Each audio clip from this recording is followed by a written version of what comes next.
Bonjour à tous. Aujourd'hui, nous allons aborder la thématique des devoirs. Effectivement, hein, les devoirs, il faut savoir que c'est un moment clé dans la scolarité de nos enfants, hein. C'est au cœur, ça peut être au cœur des problématiques que vous pouvez rencontrer, hein. C'est-à-dire que les devoirs peuvent être source de stress, de tension entre l'enfant et le parent, hein. Il faut savoir que chaque soir, malheureusement, la plupart de nos enfants qui vont franchir ce seuil de la maison, chargés de leçons à apprendre, de devoirs à faire, tout ça peut poser problématique.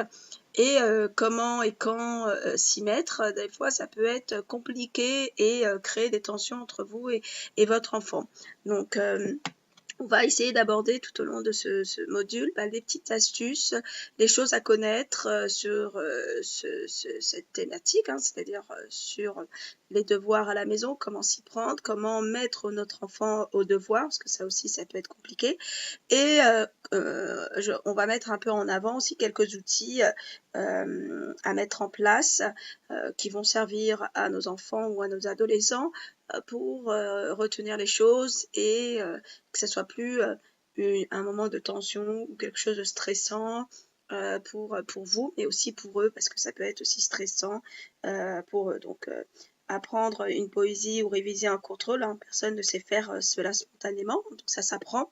Donc, l'enfant, il a besoin de choses à faire et que nous, en tant que parents, on soit là pour l'accompagner dans ses devoirs, malheureusement, à faire tous les soirs.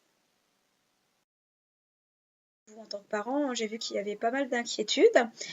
Donc, sur le post que je vous avais, la question que je vous avais posée sur la page, qui était la suivante, savoir quelles étaient ces appréhensions pour cette nouvelle rentrée. Et vous étiez nombreux et nombreuses à me répondre. Et sur ce qui revenait souvent, c'était ces questions de devoirs. Donc, je vais essayer de répondre à tout, hein, bien sûr, pendant ces 30 jours, à toutes vos questions. Donc, par exemple, une parmi vous avait dit, bah, moi, c'est les devoirs des collégiens. Donc, effectivement, c'est quelque chose qui est différent. D'autres, c'était bah, les devoirs, oh là là, ma hantise quand j'étais petite. La France devait copier sur leurs voisins. Les Suédois, eux, ont supprimé cette charge supplémentaire imposée aux enfants. Effectivement, travailler devrait être un plaisir, pas une contrainte, et surtout, est une source de conflit entre parents et enfants. À croire que ce qu'ils cherchent dans le système scolaire, voilà. Je n'ai pas mis la suite, mais vous imaginez. Donc, clairement, les devoirs, le stress des devoirs, des allers-retours, des horaires de travail, car faut qu'ils mangent tôt, puis le bain, puis ils se couchent tôt, sans oublier les tonnes de devoirs, puis les activités extrascolaires. Donc voilà, le moment de devoir.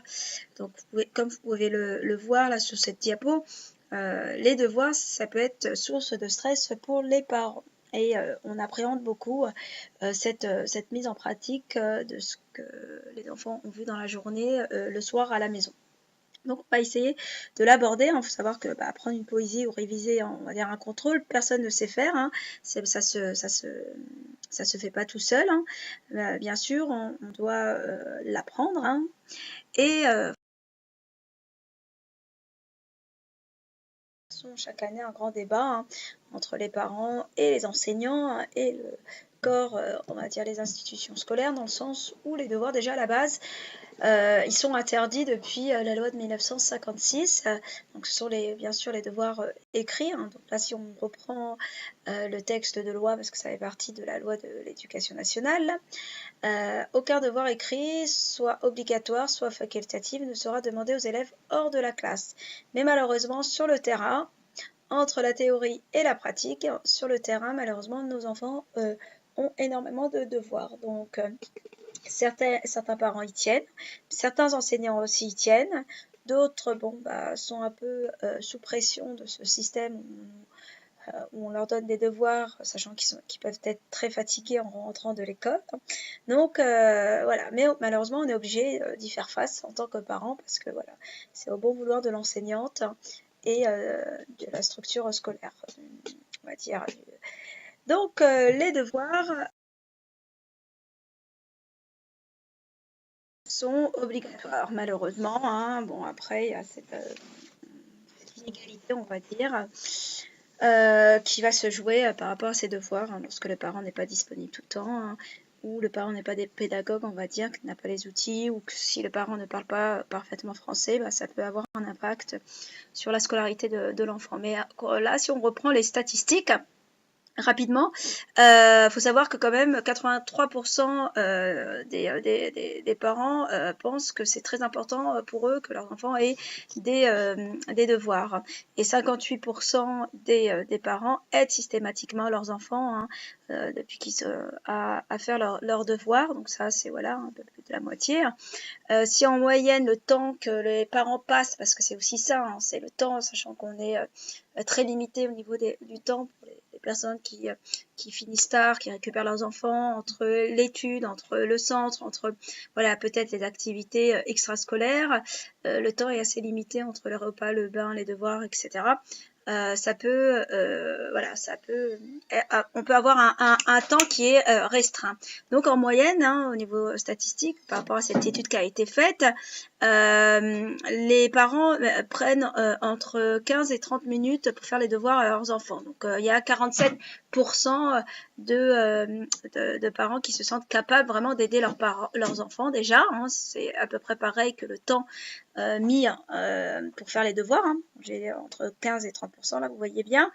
Et plus de 45 minutes, là, c'est que 13. Donc, on voit que ça dépasse pas plus de 45 minutes et on reviendra dessus, même si il y a des exceptions, malheureusement, par rapport aux enfants. Mais ce qu'il faut retenir, c'est que ça peut, voilà, ça, les 80% des parents qui estiment que les devoirs à la maison sont importants, voilà, ils y jettent quand même un coup d'œil, ils accompagnent leurs enfants dans cette scolarité par rapport à cette notion de devoir.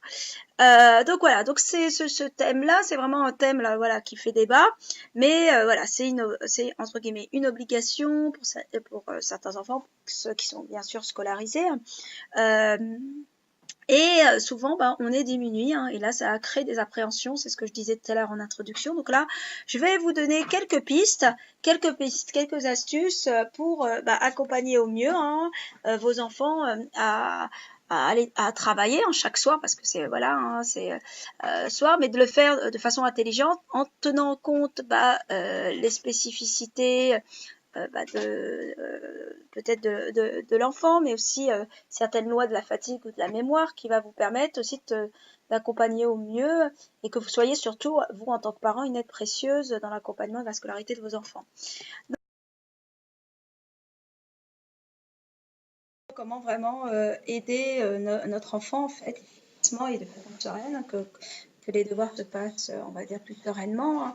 Donc, vous avez bien vu au niveau des stats, tous les parents quand même essayent de s'impliquer dans les devoirs, même si on va avoir des difficultés, on va chercher des stratégies, on va déléguer pour trouver des solutions. Donc, comment je peux faire pour l'aider? Donc, je vais vous donner quelques astuces. Ça pour éviter le stress au moment des devoirs, parce que comme c'est quelque chose qui peut être stressant pour le parent, hein, ça peut être source de tension. Déjà, il y a une des premières choses à mettre en place, c'est déjà d'éviter de commencer les devoirs tout de suite après être entré de l'école. Ça, on a du mal à comprendre qu'un enfant, il est quand même 6 heures derrière une chaise derrière une table et sur une chaise. Donc ça, voilà, il est vraiment dans l'immobilisme. On est un peu dans le cours magistral et puis l'enfant écoute, etc. Donc ça peut être quelque chose de difficile déjà de rester toute la journée concentré. C'est quelque chose d'énergivore pour l'enfant. C'est comme si nous on disait, ce que je donne toujours comme exemple aux parents, c'est comme si nous on vous disait, voilà, vous avez une longue journée de travail, on vous dit en rentrant chez vous de continuer vos dossiers. Est-ce que vous serez motivé pour le faire? Non, je pense pas. Donc c'est pareil. Hein.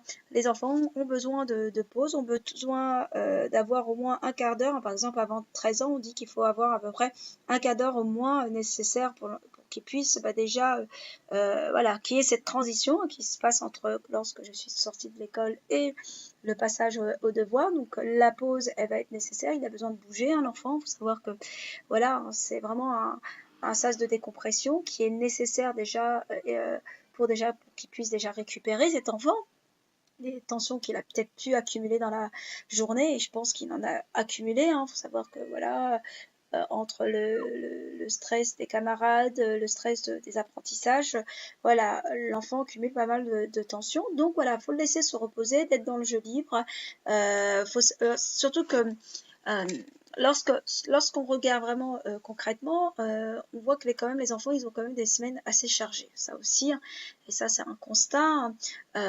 Entre les 6 heures par jour de devoirs, les 1 heure écart ou 1 heure et demie de tâches à domicile, c'est-à-dire voilà, participer, faire sa chambre, etc. Plus s'il a des entraînements sportifs à l'extérieur, c'est-à-dire les activités extrascolaires, plus peut-être des cours de langue ou des cours de religion, plus s'il a des cours de musique, ou voilà. Donc c'est sans compter après le soutien, quand les parents prennent aussi des profs particuliers en plus pour rattraper des cours, ou voilà, pour le rattrapage en maths ou en français ou dans les matières générales. En gros, voilà, à quel moment il a une pause cet enfant. Donc voilà, bien réfléchir que normalement, hein, notre activité intellectuelle, elle devrait être normalement quotidiennement soutenue à hauteur de certains on a un nombre de capacités de concentration, mais il y a aussi au niveau de l'activité intellectuelle, elle peut pas dépasser un certain nombre d'heures. Si on reprend par exemple un enfant entre 6 et 7 ans, c'est 2 heures. C'est-à-dire 2 heures limitées au niveau de cette capacité intellectuelle, vous voyez, cette activité intellectuelle. Et 5h30, je crois, pour à partir de 13 et 7 heures, que 7 heures pour un ado de 16 ans.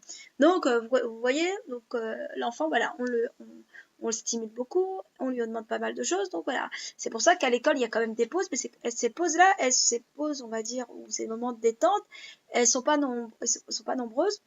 Ces moments, ils sont pas nombreux, je veux dire, et les parents, bah, on comprend pas toujours qu'à un moment l'enfant, bah, il est peut-être fatigué, il a du mal à être dans les apprentissages, il peut par conséquent être dans la démotivation, voilà. Donc c'est important de comprendre, voilà, que lorsque l'enfant rentre de l'école, bah, il faut qu'il y ait ce petit rituel où qu'il puisse se poser pour être prêt après et être efficace pour travailler. Donc ça passe par ces pauses, hein.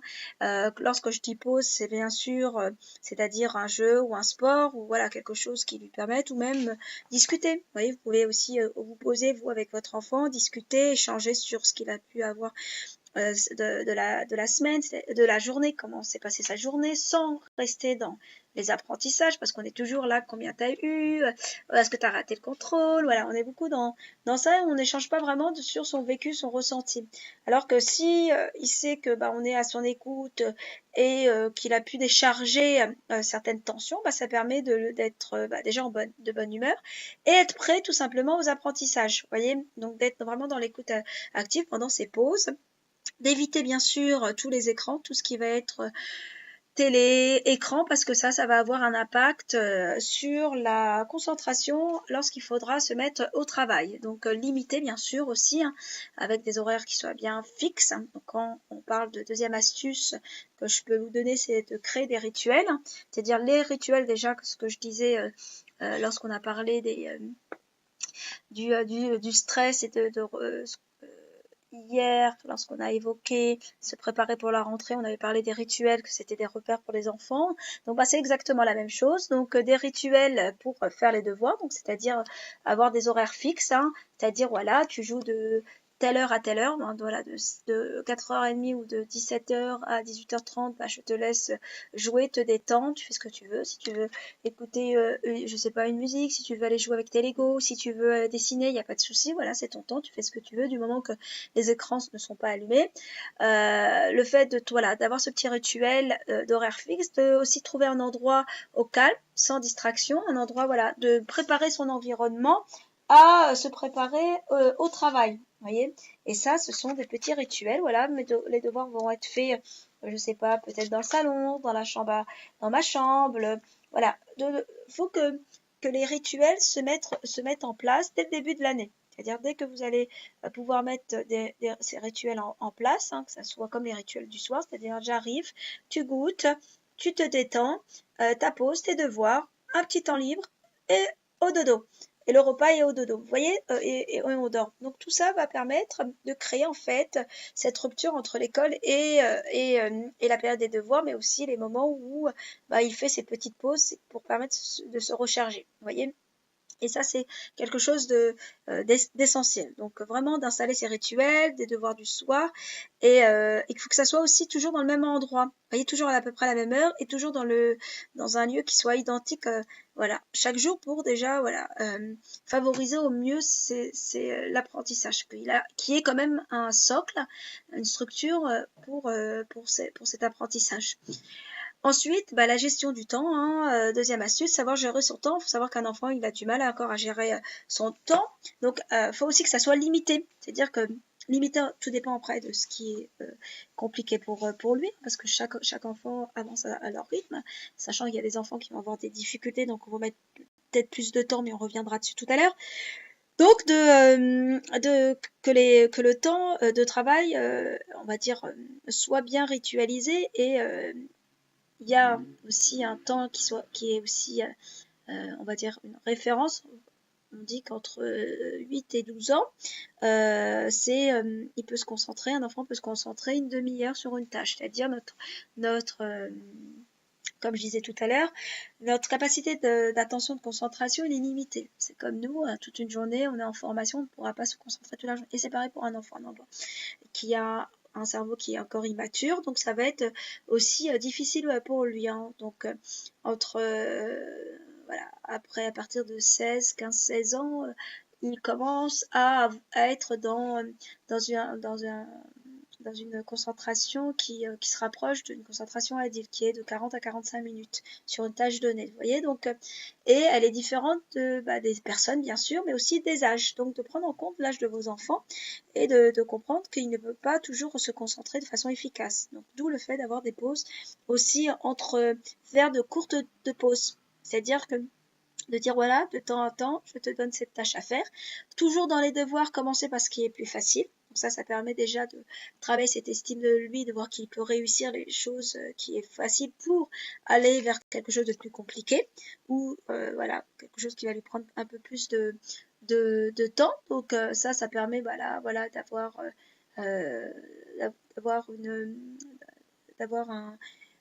de créer en fait une atmosphère un peu plus dynamique et plus positive pour les apprentissages. Donc vraiment de prévoir voilà du temps de travail qui va correspondre en fonction de la durée. Donc quand je parlais de gestion du temps, c'est ça, de prendre en compte cet élément, sachant que plus je vais faire d'efforts, plus ça va me demander ça va créer de la fatigue et plus elle va être.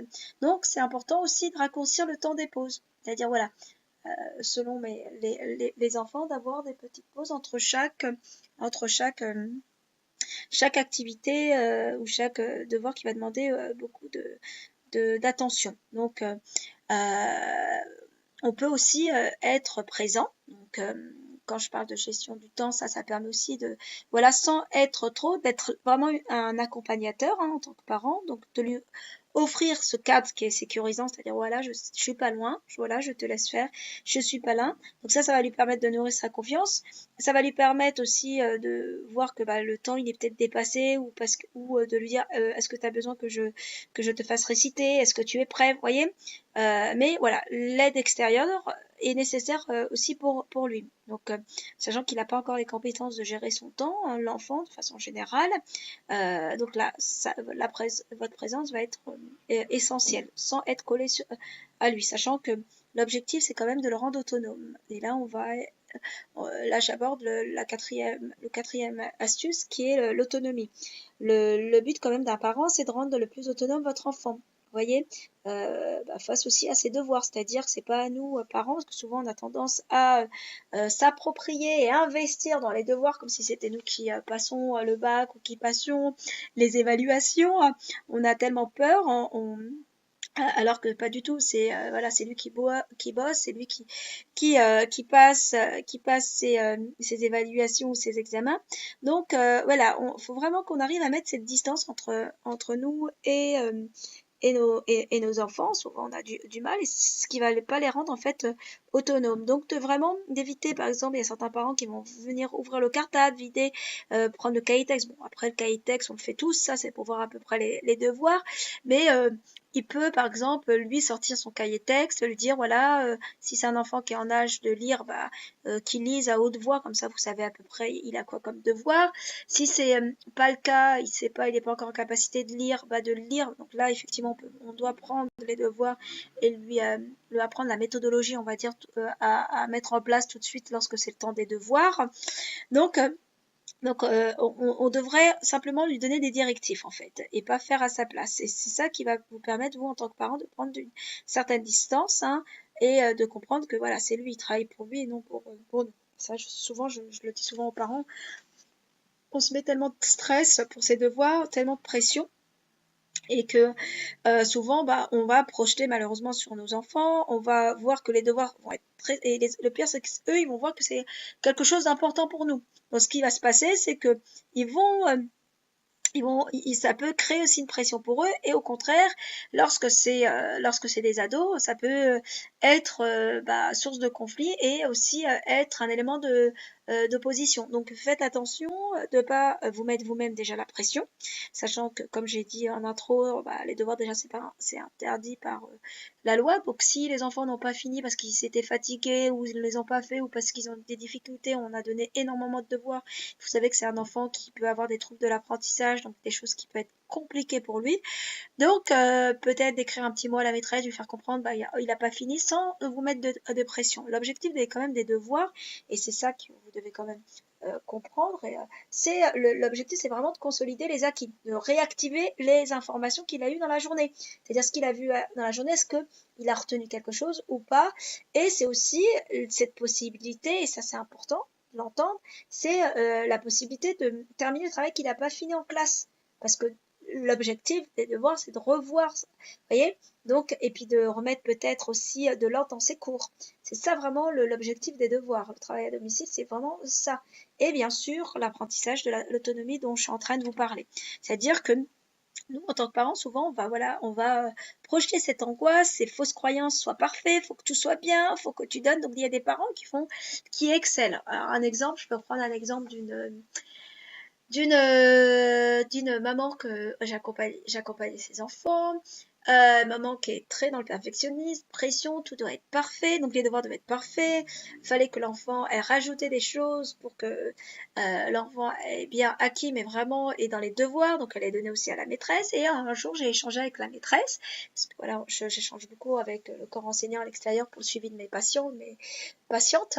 Et la maîtresse, elle disait oui, elle se met une pression, cette maman, mais elle donne des choses en plus à l'enfant, etc. Donc l'enseignante me disait elle-même que effectivement, voilà, notre façon de faire, c'est-à-dire le fait d'être perfectionniste, bah, ça va se ressentir même dans les devoirs. Vous voyez, tout de suite, elle savait que c'était la maman qui avait fait les devoirs avec elle, qui lui mettait une pression en fait et qui en faisait trop en gros. Alors que l'enfant était, je sais plus, je crois que c'était CE2, ouais, CE2, elle était en CE2. Donc vous voyez, donc à un moment, essayez vraiment de travailler aussi sur vous en tant que parent. Voilà, on veut faire réussir notre enfant à travailler, on veut sa réussite, certes, mais des fois, on va être focalisé sur nos fausses peut-être croyances, hein, d'être voilà, si il ne fait pas ses devoirs, bah, je suis peut-être pas une bonne mère, c'est que ça se passe mal, c'est que peut-être je fais pas voilà, je fais pas travailler mon enfant donc il va pas réussir. Vous voyez, on se met une certaine pression et alors que par exemple les papas ils vont se mettre quand même de la distance. Et c'est souvent on a remarqué souvent les mamans qui sont beaucoup investies dans cette sphère-là parce que effectivement les papas bon après là c'est un autre débat mais là, il faut vraiment comprendre que ça va impacter votre relation avec vos enfants. Donc, vraiment de prendre du recul, d'essayer de ne pas projeter sur vos peurs sur vos enfants et voilà, de pas essayer de revivre votre propre scolarité parce que vous avez eu des difficultés et vous voulez pas que votre enfant en subisse. Et tout ça, bah, ça va se jouer au moment des devoirs et ça va se jouer à l'école. Donc, c'est pour ça, essayez vraiment de travailler ça, c'est un aspect et ça rend pas du tout votre enfant autonome. Le but, c'est vraiment déjà que vous ne culpabilisez pas, ça s'apprend, et que lui déjà culpabilise, parce que ça risque de le faire culpabiliser cet enfant, et en plus il va avoir peur de vous décevoir, il va se mettre une pression, etc. Et tout ça, ça peut amener à l'échec. Et au contraire, il y a un manque d'estime de lui-même. Donc faites attention voilà, le but c'est vraiment qu'il soit autonome, qu'il arrive à rentrer facilement dans les apprentissages, et ça passe par le laisser s'approprier, de regarder avec lui les listes d'exercices qui est demandé, de l'aider aussi à se questionner, d'apporter, voilà, on peut apporter des réponses, certes, parce que voilà, on sait plus de choses que lui, hein, mais on laisse aussi poser les bonnes questions. Souvent, le fait de poser les bonnes questions, ça aide énormément. On ne sait pas tout, et l'enfant, il est dans le questionnement. Il a besoin de se questionner, il a besoin que de se poser certaines questions, et les questions, par exemple, ouvertes, c'est-à-dire sont nécessaires. Et c'est ce qui va permettre, vous voyez, de toute façon, dans l'enseignement, on va dire classique, on laisse peu de place au questionnement. On va questionner, mais on va voilà, l'enseignante va questionner rapidement les questions, mais c'est le groupe classe. Et des fois, en individuel, ça peut être compliqué. Donc, pendant le temps de voir à la maison, c'est le moment où lui peut poser toutes les questions, même si elles sont bêtes, de les laisser poser ces fameuses questions. Donc, c'est de l'aider en fait à raisonner par lui-même, de se chercher aussi ses questions, tout simplement, hein, des questions qui peuvent être qui sont en lien bien sûr avec le cours, hein. C'est-à-dire de lui proposer lui-même de poser des questions de bonne qualité. Ça passe par, voilà, est-ce que c'est des questions qui sont en lien avec ce que tu as vu, qu'est-ce que tu aimerais que j'aborde là, à ton avis, quelle serait la question qui serait judicieuse à poser pour cet exercice. Vous voyez, tout ça va lui permettre de prendre conscience de ce qu'on attend de lui par rapport à l'exercice ou par rapport au devoir, et ça va lui permettre d'être un peu plus autonome sans attendre toujours le parent derrière lui. Donc notre attitude de parent va avoir un impact, vous voyez. Il y a des parents qui vont être trop dans, voilà, je vais donner, hein, qui jugent que les devoirs, il y en a trop, et que voilà, c'est passé, donc ça va... ou bien d'autres parents, ou le cas extrême, le cas contraire, c'est le parent qui va en rajouter tout le temps. Pour eux, ça ne va pas être assez. Vous voyez, tout ça, ça a un impact. Le premier, le fait qu'on dit que y a trop de devoirs, ça renvoie au fait qu'on pense que l'enfant n'est pas capable de faire. Vous voyez, même s'il a peut-être la capacité de le faire, mais on va dire non, c'est trop pour toi, il t'en a donné trop, donc ça va impacter son estime de lui, donc ça le décourage aussi face à l'effort. Donc le but, c'est vraiment de les amener à être autonomes et qu'ils aient le goût de l'effort, parce que plus ils avancent dans les classes, plus le niveau est plus élevé, et plus on va lui en demander un peu plus au niveau du travail. Donc, et le cas contraire, si on est dans une pression excessive, là, ça peut être un enfant qui va rejeter le travail, qui va avoir des comportements de rejet. Donc, quand je dis des comportements de rejet, hein, ça va être, il va dissimuler, il va oublier son agenda, il va voilà, ne pas écrire les devoirs, tout ça pour éviter de passer par une situation qui est stressante pour lui, qui peut être le moment des devoirs avec la maman, avec le parent. Donc voilà, faites attention à voilà, cet élément-là.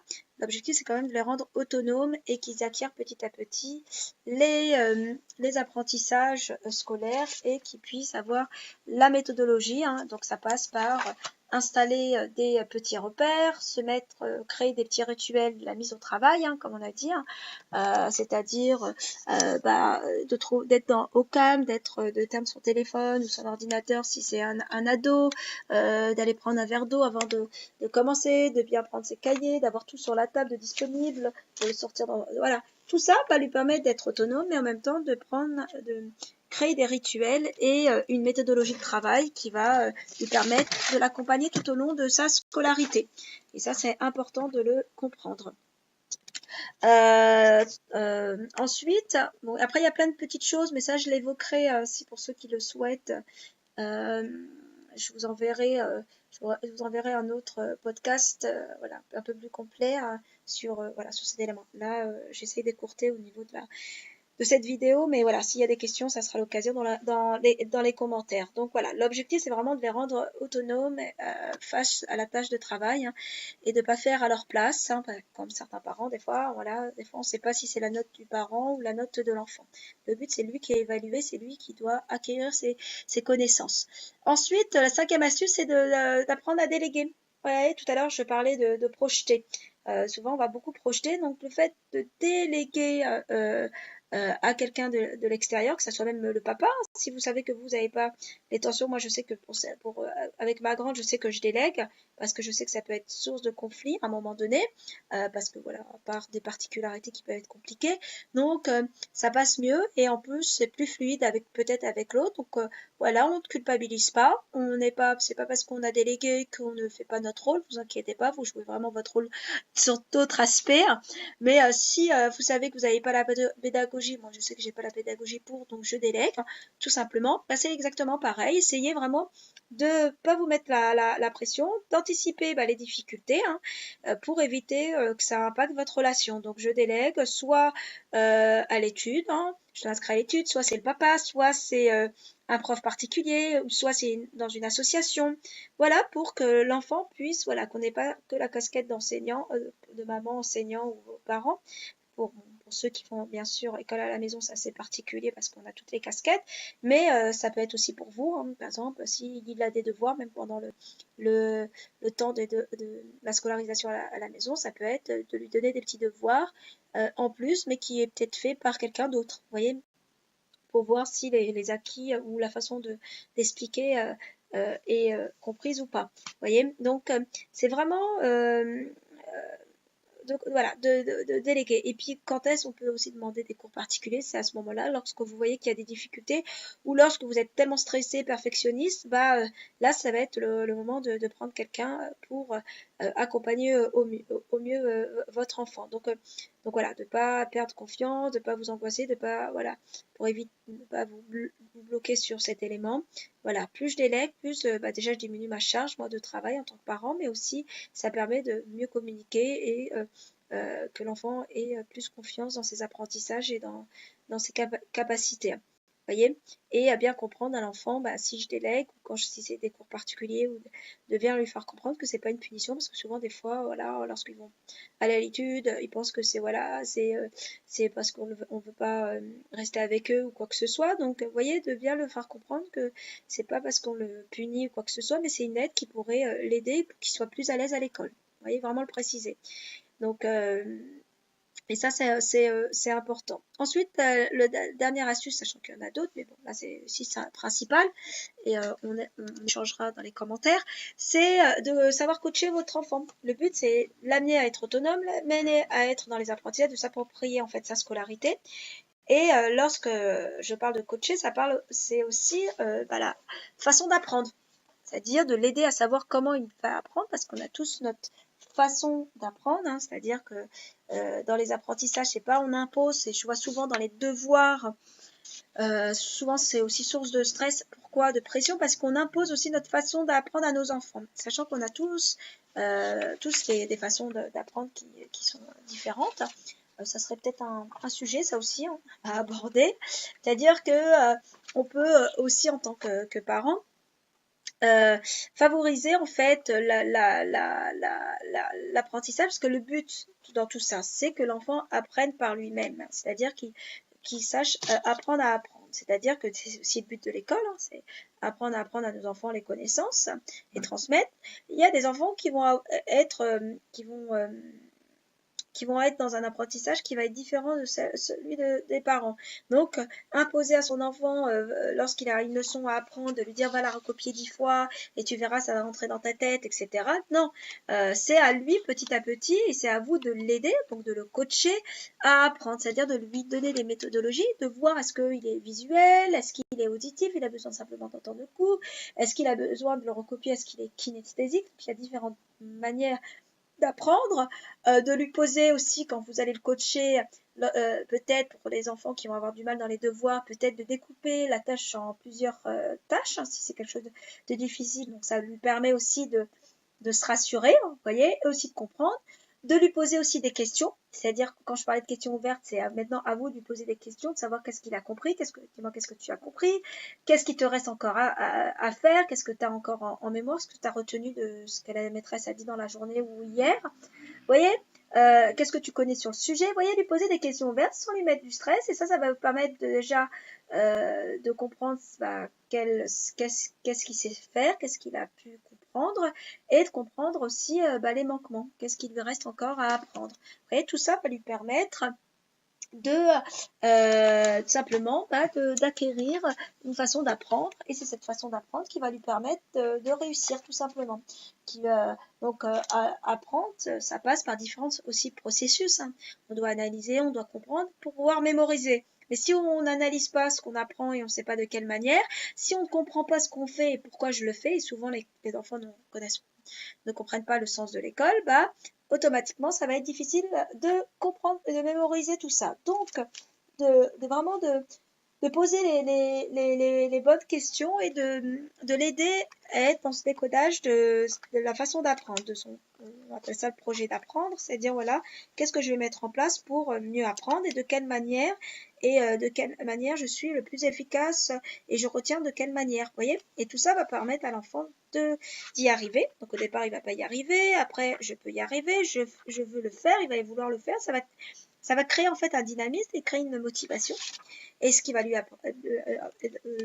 permettre de réussir. Et qui dit réussir dit si je réussis, je suis plus motivée pour aller faire mes devoirs, et si je suis plus motivée pour faire mes devoirs, je vais être plus motivée pour réussir à avoir de bonnes notes, etc. Vous voyez, donc ça va avoir un impact à tout niveau. Donc moi, je vous conseille, en tant que parent, de l'amener à voir vraiment de quelle manière il acquiert, quels sont ses moyens, ses stratégies pour apprendre. Est-ce que je suis visuelle? Est-ce qu'il a besoin de mémoriser de manière imagée?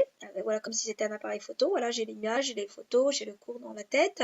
Est-ce que je suis auditive? Parce qu'il a besoin d'entendre ou se parler mentalement, de réciter à haute voix sa leçon. Ou être dans un endroit au calme pour apprendre, parce qu'il y a ça aussi, hein. Il y a des enfants où ils ont besoin de bruit, des fois, de fond, pour mettre en mémoire. Est-ce qu'il a besoin de relire ou de redire son résumé, ou de jouer à la maîtresse ou au maître, au professeur, en récitant, en se posant des questions à lui-même? Donc là, on est dans l'auditif. Ou est-ce qu'il est kinesthésique? Est-ce qu'il a besoin de ressentir, d'imaginer mentalement des choses, de bouger? Voilà, des fois, on est aussi, il y a ce problème-là, c'est qu'on va obliger notre enfant à être assis sur une chaise pour apprendre, pour faire ces exercices. Bon, l'exercice, c'est l'écrit, donc c'est normal, mais pour apprendre, etc. Non, laissez l'enfant bouger, surtout que, comme j'ai évoqué, 6 heures quand même derrière une chaise, surtout si c'est un enfant dynamique qui a besoin de bouger, voilà. S'il a besoin de manipuler des objets au moment où il parle, laissez-le. S'il a besoin de trifouiller son stylo, ça, du moment que, voilà, il apprend, c'est l'essentiel. Est-ce qu'il a besoin de réécrire ses cours, de les dessiner, de faire des synthèses, de faire des cartes mentales? Vous voyez? Donc, il y a pas mal de choses qui permet, il a besoin peut-être de bouger, de mimer, etc., pour apprendre. Et c'est ce que vous allez l'aider, en fait, à comprendre, et ce que vous allez aussi essayer de vous comprendre en tant que parent. Mais ne pas faire à sa place, c'est-à-dire de demander à l'enfant de faire, et d'être vraiment le coach, de l'aider à résolutionner lui-même ses problèmes, et d'être vraiment dans un défi de comprendre les consignes, de savoir ce qu'il doit faire, de quelle manière il doit réfléchir et comment il doit passer à l'action, agir, etc. Après, bien sûr, il peut venir vous questionner, etc. Mais il faut que lui, déjà, il apprenne à se questionner, savoir pourquoi il fait ça et qu'est-ce qu'on attend de lui. Est-ce qu'il a besoin d'une vision plus globale, ou au contraire, il a besoin d'une vision plus détaillée? Des fois, il y a des enfants, comme des adultes, on a besoin d'avoir tous les éléments de réponse. Donc voilà, en gros, sachant qu'il y a plein de choses à dire sur les apprentissages, sur la réussite scolaire, sur la résolution de problèmes, etc. Voilà, de prendre en compte l'enfant aussi dans sa fatigue, le côté physiologique, bien comprendre que voilà, plus on va être assis, plus on va être fatigué, donc c'est pas efficace aussi, ça aussi, il y a des études en ergonomie qui ont montré qu'il y a certaines lois qui fait que on va être plus fatigué qu'autre chose, et que c'est quelque chose qui peut être inefficace, que ce soit pour un enfant ou pour un adulte, un salarié au travail. Donc on doit réorganiser, on doit apprendre en fait à organiser son travail à la maison pour éviter toute la fatigue. Donc prendre en compte tous les points, toutes les astuces qu'on a vues tout à l'heure, entre la capacité de concentration, entre le fait de diminuer le temps de travail qui permet aussi d'augmenter la productivité, c'est ça. voyez, et même si c'est pas fini, il n'y a pas mort d'homme. Voilà, l'objectif des devoirs, c'est qu'il arrive à assimiler, à comprendre l'essentiel de ce que la maîtresse a dit dans la journée, sachant que voilà, toute l'année, ils vont revoir des choses, des notions, il y aura peut-être des nouvelles notions, mais ils revoient.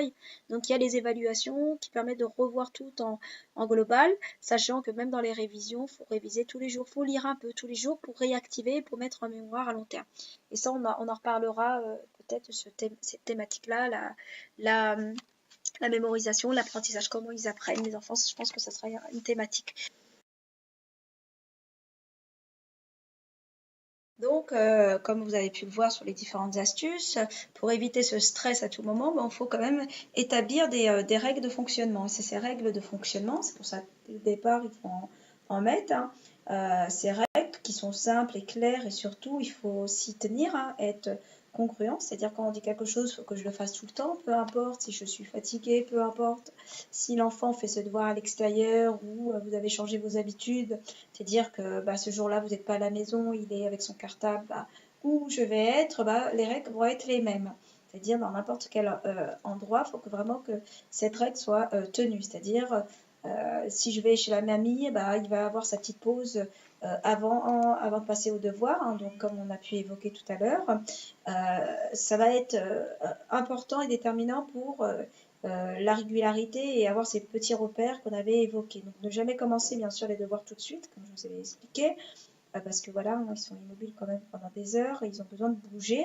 Donc, il faut créer vraiment ce sas et ça passe par différentes manières. Ensuite, on peut aussi rendre le moment un peu plus amusant, c'est-à-dire, voyez, que ça soit un peu décompressé, faire, je ne sais pas, se déguiser en petit héros, dire voilà, la cape des devoirs, on va commencer les devoirs, voyez, pour dédramatiser ce passage qui peut être stressant pour le parent, mais aussi pour l'enfant, de faire, voilà, je ne sais pas, de valoriser aussi l'enfant en lui demandant à ton tour de m'apprendre, voilà, maintenant avant de commencer les devoirs, dis-moi, fais-moi la maîtresse ou fais-moi le maître, dis-moi qu'est-ce que tu as appris aujourd'hui, qu'est-ce que je dois apprendre moi, qu'est-ce que je dois savoir. Donc de jouer à la maîtresse qui vous explique. Donc là, ça va lui permettre de réactiver tout ce qu'il a pu voir dans la journée avec la maîtresse et ça va lui permettre de se remettre dans le bain et de se préparer à étudier tout simplement et à se remettre dans une activité intellectuelle. Donc, et ça, c'est nécessaire. Ensuite, il y a aussi une autre règle, une autre astuce, c'est d'étaler les apprentissages dans le temps. Comme je vous ai dit, plus on va réactiver la mémoire, sachant que la courbe de l'apprentissage elle est en forme de U, c'est-à-dire souvent, c'est pour ça que un U, c'est-à-dire on apprend, on connaît, et le lendemain on peut ne pas connaître. Oubliez souvent le cas, souvent les parents sont désemparés quand ils viennent me poser la question, mais là il apprend un truc 5 minutes après, le lendemain il rentre. C'est normal, c'est-à-dire que notre cerveau a besoin de désapprendre pour réapprendre. Donc la courbe de l'apprentissage se fait en U, c'est-à-dire hop, il y a le pic en bas qui fait qu'on oublie et pour réouvrir les choses en mémoire. Donc pour ça, il faut réactiver, il faut réapprendre. Il y a eu une expérience qui a été faite, une expérience où on avait dit aux enfants d'apprendre une leçon en la répétant 24 fois et on avait séparé 3 groupes. Trois groupes. Il y avait un premier groupe qui avait appris la leçon 8 fois par jour, c'est-à-dire pendant 3 jours. Donc pendant 8 fois, ils apprenaient pendant ces 3 jours 8 fois dans la journée. Ensuite, il y avait le deuxième groupe qui avait révisé pendant 6 fois par jour pendant 4 jours. Donc, premier groupe, c'est 3 jours. Deuxième groupe, c'est 4 jours. Et dernier groupe de cette expérience, c'était 2 fois par jour pendant 12 jours. Pendant 12 jours. À votre avis, posez-vous la question, quel est le groupe qui a retenu le plus d'informations? Suspense. Donc, je pense que vous avez, donc est-ce que c'est ceux de 3 jours 8 fois par jour? Est-ce que c'est ceux de 4 jours 6 fois par jour? Ou ceux de 12 fois par 12 jours, pendant 12 jours? Donc, effectivement, le groupe qui a retenu le plus, c'est le dernier groupe. celui-ci qui a révisé 2 fois par jour pendant 12 jours, étalé. Ils ont retenu les informations, 75% de l'information a été retenue en mémoire à long terme. Et ceux de 4 jours, c'était 50% et les autres, c'était 25%. Donc là, on voit bien que plus on va réactiver, on va réviser les leçons sur du long terme, c'est-à-dire tout le temps, à espace étendu, là, vous voyez, c'était que 2 fois par jour, ça a permis de retenir, la rétention d'informations était la plus efficace. Donc, le conseil, c'est vraiment pour favoriser vraiment la mémorisation, c'est de multiplier la réactualisation, c'est-à-dire de réviser, de revoir par différentes manières, peut-être différents supports. Voilà, soit passer par des livres, soit passer par du visuel, des vidéos, des textes, des jeux qui vont permettre de réactualiser en fait l'information. Donc l'apprentissage, on apprend, puis on réactualise, donc 10 minutes après, 1 heure après, 1 jour après, 1 semaine après ou 1 mois après. Et c'est ce qui va permettre de mettre en mémoire. Ensuite, dernier point sur cette fameuse, sur la scolarité, notamment les devoirs, c'est de gérer cette pause efficace qu'on avait abordée tout à l'heure. Donc déjà, l'enfant, il va être moins fatigué, il va être moins irrité, et le fait de vous arrêter, par exemple 10 minutes et de reprendre après plutôt que de forcer, ça permet déjà d'être productif et de mieux retenir. Donc ce qui va se passer aussi, même au niveau mental, psychique, c'est-à-dire que si on stresse, on rabâche, sachant qu'on a une concentration limitée que j'ai évoquée tout à l'heure, là on voit bien si on associe ce moment de devoir à un stress, ça va créer quoi dans le cerveau de votre enfant? Simplement que le temps des devoirs, c'est un moment désagréable pour moi. C'est quelque chose de très stressant. Donc ça va rester dans le cerveau reptilien. Danger, non, pas devoir. Donc ça va être tous les stratagèmes pour pas aller faire ses devoirs. Des crises, des oppositions. Donc vous voyez, et on sait que chaque être humain, on sait que tous, on n'aime pas se retrouver dans une situation désagréable. Tous. On va fuir les comportements habituels. Et donc, il va faire tout pour éviter la situation. Donc, pour ça, c'est vraiment d'accorder ces petites pauses, d'être dans la bienveillance avec vos enfants, et ce qui va lui permettre, lui, d'être plus efficace, d'être plus serein. Donc, un élément qu'il faut absolument prendre en compte. Donc, prendre en compte la façon dont on se comporte avec lui. C'est vraiment important de les amener à mémoriser, à réapprendre en fait. Mais qu'est-ce que ça veut dire vraiment apprendre? Souvent, on va leur dire, allez, va dans ta chambre, va apprendre ta leçon, etc. Mais on leur apprend pas, on leur dit pas à nos enfants, ce que c'est vraiment. On veut absolument qu'ils apprennent pour avoir une bonne note, mais sans comprendre le processus d'apprentissage. C'est quelque chose qui est si c'était facile, tout le monde pourrait le faire, mais c'est pas le cas. Donc, est-ce que vraiment on sait, nous, en tant que parents, ce que ça veut dire apprendre? Posez-vous la question. Bon, là, je vous ai mis un peu une sorte de définition, mais posez-vous la question tout de suite, avant que je vous donne les explications. Parce que là, on est dans les apprentissages. Donc, il faut comprendre déjà les mécanismes de l'apprentissage. C'est-à-dire qu'un enfant, par quelle phase il passe pour apprendre. Quel est voilà, ses gestes d'apprentissage. Pour ça, il faut déjà comprendre ce que ça veut dire apprendre. Parce qu'on leur dit va apprendre, mais sans leur expliquer. Et le but de l'école, c'est de leur apprendre à apprendre, effectivement. Donc, posez-vous la question, 2 minutes, là, donc je veux dire. Parce que pour moi, ça veut dire quoi? Apprendre. Voilà. Quelle définition donneriez-vous à apprendre? Alors, donc si on devait donner une définition, il faut savoir que déjà, le mot apprendre vient du mot latin saisir, prendre. Vous voyez, apprendre veut dire saisir. Je saisis quelque chose, je prends. Donc, appréhender, mais en latin, donc ça veut dire acquérir par l'étude, par la pratique, par l'expérience, une connaissance, un savoir-faire, quelque chose d'utile. Et en fait, c'est ça.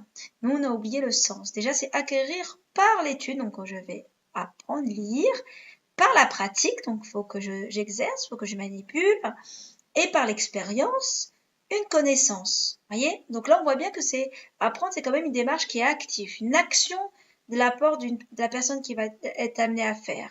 Donc, qui va chercher à apprendre face à un savoir qui va être nouveau. Voyez?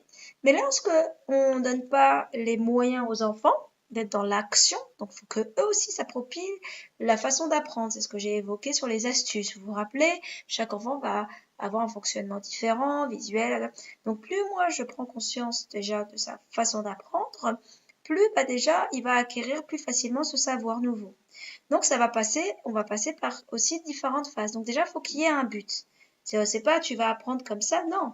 C'est-à-dire, faut que lorsqu'on apprend, faut qui est cette étape de l'apprentissage, elle doit vraiment être, pour qu'elle soit efficace et que vos enfants arrivent vraiment dans les devoirs, qu'ils arrivent aussi à évoluer dans leur scolarité, il faut obligatoirement avoir un but. Pour apprendre, il faut un but. C'est-à-dire, là, si tu apprends, c'est pourquoi tu vas apprendre. Est-ce que c'est parce que tu vas être interrogé, on va te noter pour tel ça, pour savoir si tu connais tes tables de multiplication, parce que tes tables de multiplication vont te servir pour faire les tables des divisions et les divisions permettent de faire des calculs. Voilà. Et quel est l'objectif? Quel est le projet?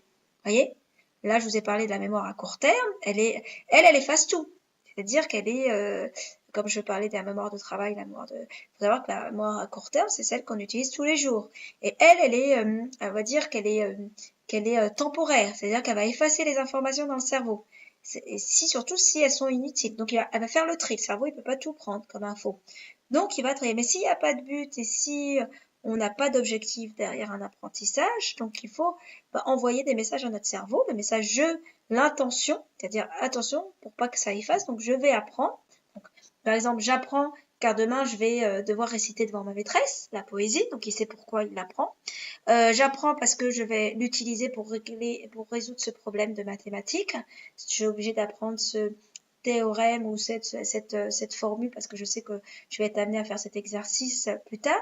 Je vais apprendre les lettres de l'alphabet parce que je sais que ça va me servir pour lire. Vous voyez, toujours être dans l'objectif, dans le projet. Donc, mettre vos enfants dans le projet, dans l'objectif.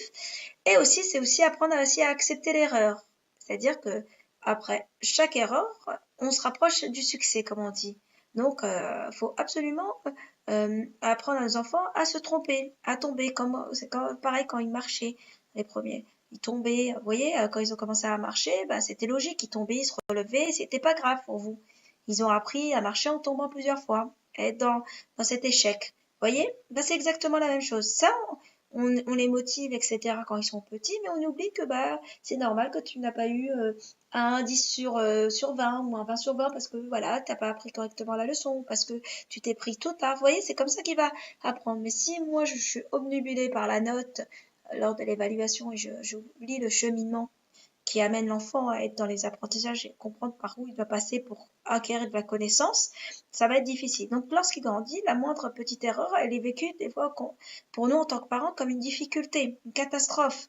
Non, demandez à votre enfant, voilà, qu'est-ce que tu as ressenti quand tu as pas réussi. Vous voyez, le fait de mettre en mots, de montrer que bah là, regarde, tu as réussi, comment tu t'es senti, et le ressenti agréable du succès, la joie. Ça va booster l'enfant à aller de l'avant et être dans les apprentissages.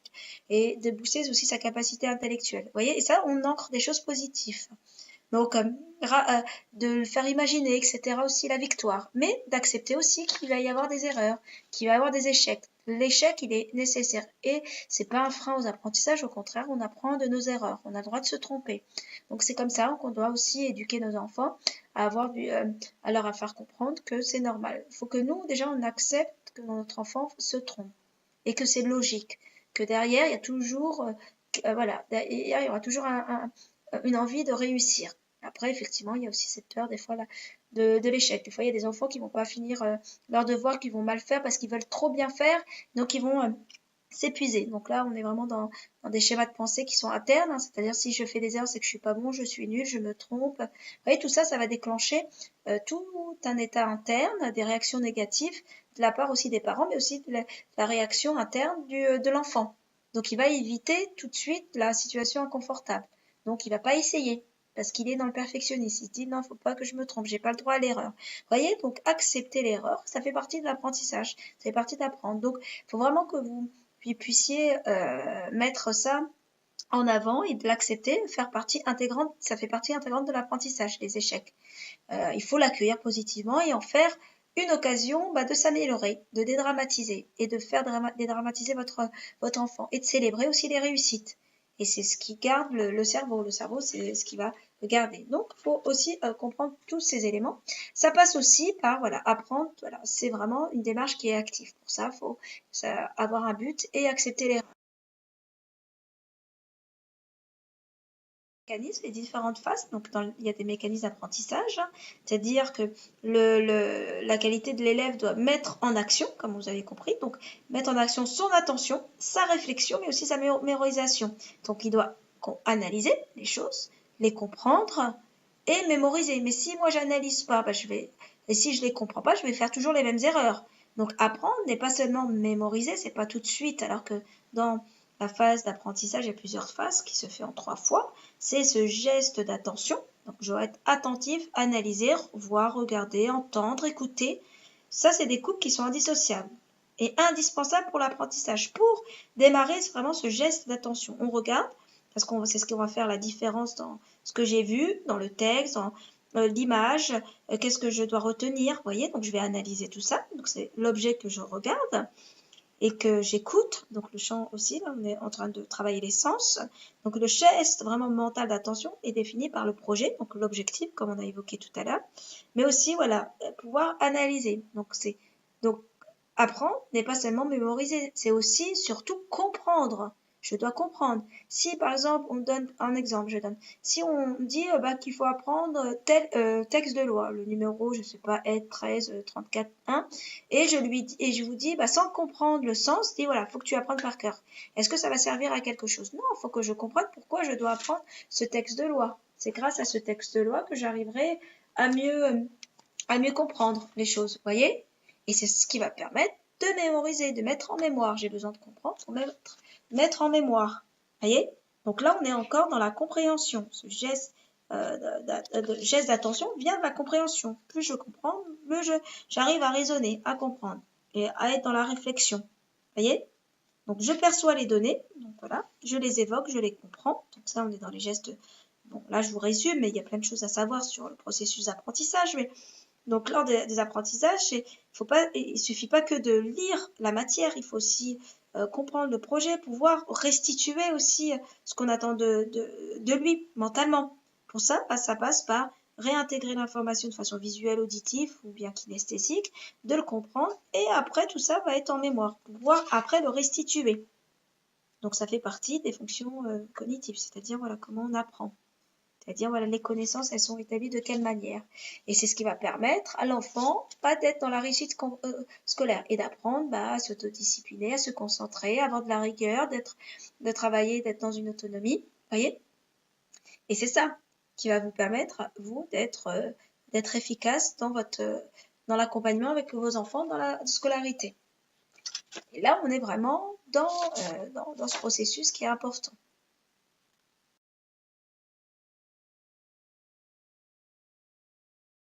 Sur les devoirs et un peu la scolarité, mais en particulier le devoir qui est le thème d'aujourd'hui, même si on a abordé les apprentissages. Je vous mets des petits liens, je vous invite à écouter. Donc là, c'est le premier lien, c'est une interview d'une émission radio sur l'éducation et c'était Nadège Larcher, j'ai suivi des formations avec elle, qui parle des devoirs et ce qui se joue lors des devoirs. Et l'autre lien que je vous ai mis, c'est une parole d'une maman qui voit les devoirs comme une corvée. Donc voilà, et je vous mettrai aussi d'autres liens, bien sûr. Moi, ce que je veux vous faire comprendre, c'est que la scolarité, c'est quand même un effort d'équipe. Faut le voir vraiment comme un effort que chacun doit faire, où tous les membres de cette équipe, que ce soit enseignant, élève, c'est-à-dire votre enfant et vous-même, c'est-à-dire que le rôle de l'enseignant, c'est d'enseigner. Le rôle de l'enfant, lui, c'est d'apprendre. Et pour ça, il faut qu'on l'aide dans ce processus d'apprentissage. Pour apprendre, il faut de la discipline, de la concentration, de la rigueur et un travail d'autonomie, qu'on a pu le voir tout au long de ce module-là. Et pour vous, parents, c'est d'aider votre enfant à être prêt et capable à apprendre. Voyez, d'éviter les punitions, d'éviter, certains parents vont compenser leur enfant lorsqu'ils ont récompensé de bonnes notes. Non, l'enfant, il apprend pour lui, il n'apprend pas pour les parents. Voyez? Donc, l'objectif, c'est de l'accompagner sereinement dans ses apprentissages qui peuvent se faire peut-être difficilement s'il y a des choses qui viennent parasiter. Mais déjà, si on prend en compte et on l'aide de cette manière à aborder les apprentissages scolaires avec plaisir, avec facilité et avec efficacité, on peut le faire. par ces différentes astuces et différents moyens, en prenant en compte déjà comprendre les processus de métacognition, savoir comment il apprend, avoir une méthodologie d'apprentissage, on va dire autonome, ce qu'on a pu voir aussi tout au long de ce module.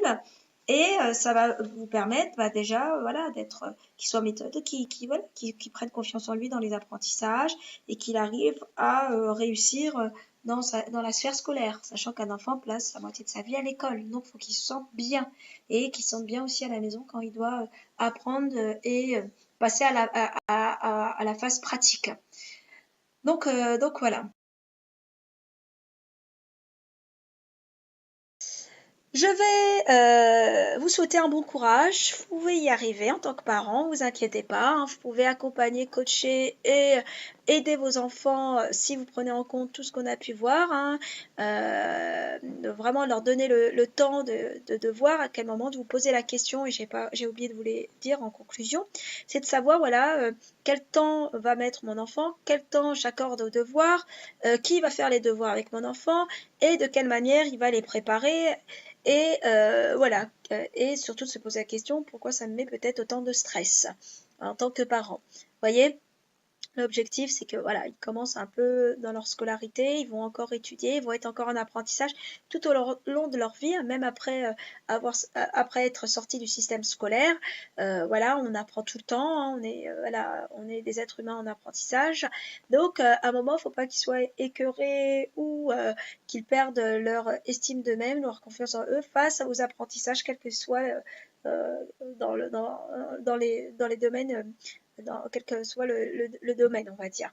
Donc, je vous souhaite une bonne fin de journée. Je sais que ce podcast était très long, mais j'ai voulu vous détailler les choses, sachant qu'il y a encore pas mal de choses à dire, et ça, on peut y changer par SMS. Donc, j'ai essayé de répondre à vos appréhensions, vous donner quelques pistes pour vous organiser au mieux et d'éviter le stress au maximum avec vos enfants lors des apprentissages. Et je vous souhaite une agréable fin de journée. Au revoir, salam alaikum.